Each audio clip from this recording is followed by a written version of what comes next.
Hello বন্ধুরা, আসসালামু আলাইকুম। আশা করি তোমরা সবাই ভালো আছো। আল্লাহর রহমতে আমিও তোমাদের দোয়ায় ভালো আছি। আজকে সকালে আমি কি রান্না করলাম সেটাই তোমাদের সাথে আজকে শেয়ার করব। আমি আজকে রান্না করব গরুর মাংস দিয়ে লাউ। তাহলে চলো তোমাদের সাথে শেয়ার করি। প্রথমে আমি লাউটাকে বড় বড় খণ্ড করে কেটে নিলাম।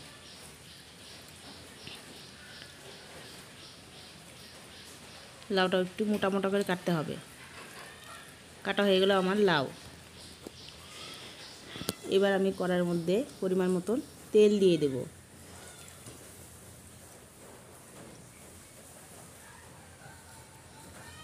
তেলটা গরম হয়ে এলে এর মধ্যে আমি দিয়ে দেব দারচিনি, তেজপাতা, লং, এলাচ এগুলো দিয়ে দেব।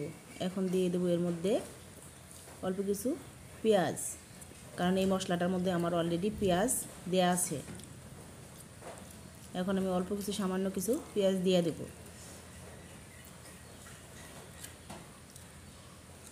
পেঁয়াজটাকে ভালো করে লাল করে ভেজে নিতে হবে। এর মধ্যে সামান্য একটু লবণ দিয়ে দিলাম যাতে তাড়াতাড়ি পেঁয়াজটা লাল হয়ে যায়।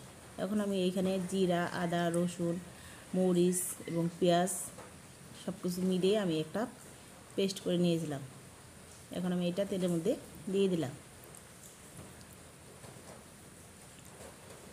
মশলাটা ভালো করে কষিয়ে নিতে হবে যতক্ষণ না পর্যন্ত উপরে তেল ভেসে না ওঠে। এখন আমি এর মধ্যে দিয়ে দেব ধুয়ে রাখা গরুর মাংস। এখানে আমি 1 কেজি পরিমাণের গরুর মাংস নিয়েছি।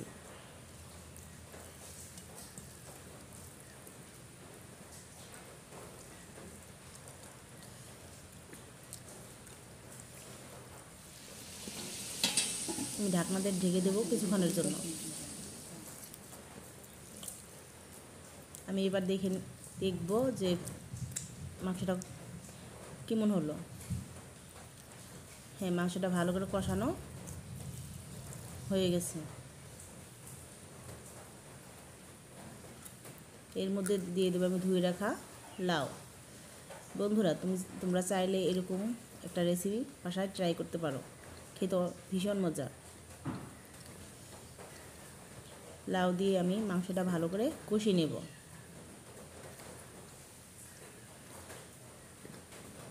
মাংসটা আমার কষানো হয়ে গেছে।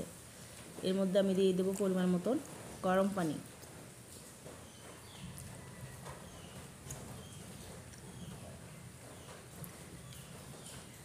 পরিমাণ মতন পানি দিয়ে এখন আমি ঢাকনা দিয়ে ঢেকে দেব।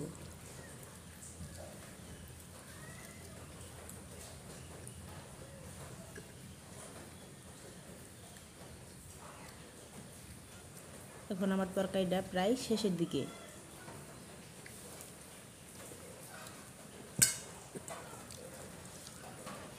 তরকারিটা আমি এখন নামিয়ে নেব।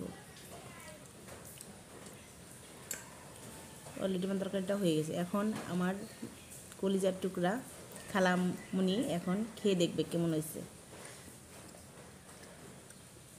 খালামণি খেয়ে দেখে বলুক কেমন হয়েছে।